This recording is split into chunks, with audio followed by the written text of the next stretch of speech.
பிற நாட்டு ஜோதிட கலையிலும் நமது இந்திய ஜோதிட சாத்திரத்தின்படியும் ஜோதிடத்தில் மொத்தம் 12 ராசிகள் இருப்பதாக கணக்கிடப்பட்டுள்ளது.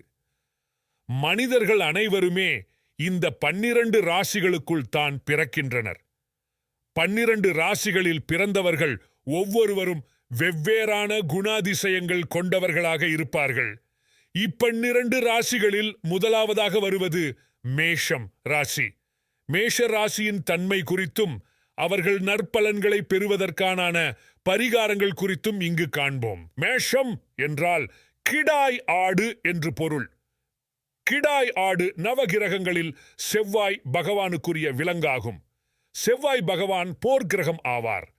தமிழ் கடவுளான முருகப்பெருமான் செவ்வாய் பகவானின் அம்சம் கொண்டவர். எனவே இந்த ராசியினர் இயற்கையாகவே தைரியம் மற்றும் வீரம் நிறைந்தவர்களாகவும் இருப்பார்கள். உஷ்ண ஊடலை பெற்றவர்கள்.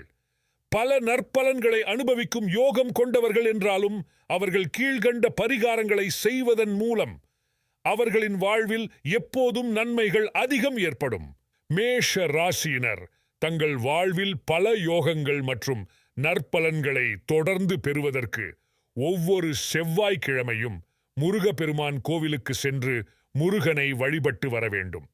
வாராவாரம் சென்று வழிபட முடியவிட்டாலும் மாதத்தில் ஒரு செவ்வாய்க்கிழமை அல்லது முருகனுக்குரிய விசேஷ தினங்களான கிருத்திகை, சஷ்டி தினங்களில் வழிபட்டு வர வேண்டும். உடன் பிறந்த சகோதர சகோதரிகளுக்கு தேவையான உதவிகள் செய்வதும் மேஷ ராசியின் அதிபதியான செவ்வாய் பகவானின் அருளை பெற்றுத்தரும். ரத்தம் செவ்வாய் பகவான் ஆதிக்கம் நிறைந்ததாகும். வருடத்திற்கு 1 அல்லது 2 முறை மேஷ ராசியினர் இரத்த தானம் செய்வது மிகவும் சிறந்ததாகும். அசைவ உணவு உண்பவராக இருந்தால் எக்காரணம் கொண்டும் இந்த ராசியினர் செவ்வாய்க்கிழமைகளில் அசைவ உணவுகளை சாப்பிடக்கூடாது. பைரவரின் வாகனமான நாய்களுக்கு உணவு, பிஸ்கட் போன்றவற்றை உணவாக கொடுத்து வந்தாலும் பைரவரின் ஆசி கிட்டும்.